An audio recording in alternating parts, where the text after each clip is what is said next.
చెప్పండి. ప్రశ్నించే అధికారం, మమ్మల్ని ప్రశ్నించే అధికారం కూడా మీ అందరికీ ఉంది. మాకే మిమ్మల్ని ప్రశ్నించే అధికారం కాదు, మీరు కూడా మమ్మల్ని ప్రశ్నించే అధికారం ఉంది.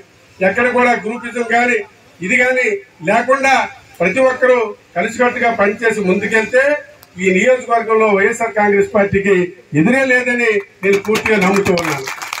ఎందుకంటే నేను గ్రామాల్లో కూడా చూడడం జరిగింది. ఆనాడు గ్రామాల్లో తిరిగినప్పుడు కూడా ప్రతి ఒక్కరు గడప గడప కార్యక్రమాలు చేసినప్పుడు కూడా మనం తిరిగినప్పుడు మన ప్రజల తాలూకా నాడి పట్టుకోలేని పరిస్థితుల్లో ఈరోజు వైఎస్ఆర్ కాంగ్రెస్ పార్టీ ఓడిపోయినా మళ్ళీ తప్పనిసరిగా మనమే మంచి రోజులు వస్తాయి.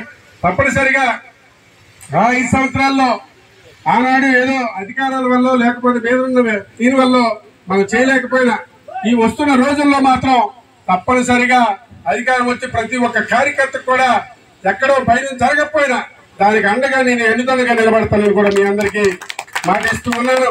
కాబట్టి మన పెద్దలు కూడా గౌరవనీయులు పెద్దలు మాట్లాడవలసి ఉంది.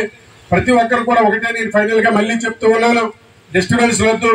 ఎక్కడ కూడా ఏ సమస్య ఉన్నా, పెద్దలకు సమస్యలు వచ్చినా, సీనియర్ నాయకులకు సమస్యలు వచ్చినా, సర్పంచులకు వచ్చినా, ఎంపీటీసీలకు వచ్చినా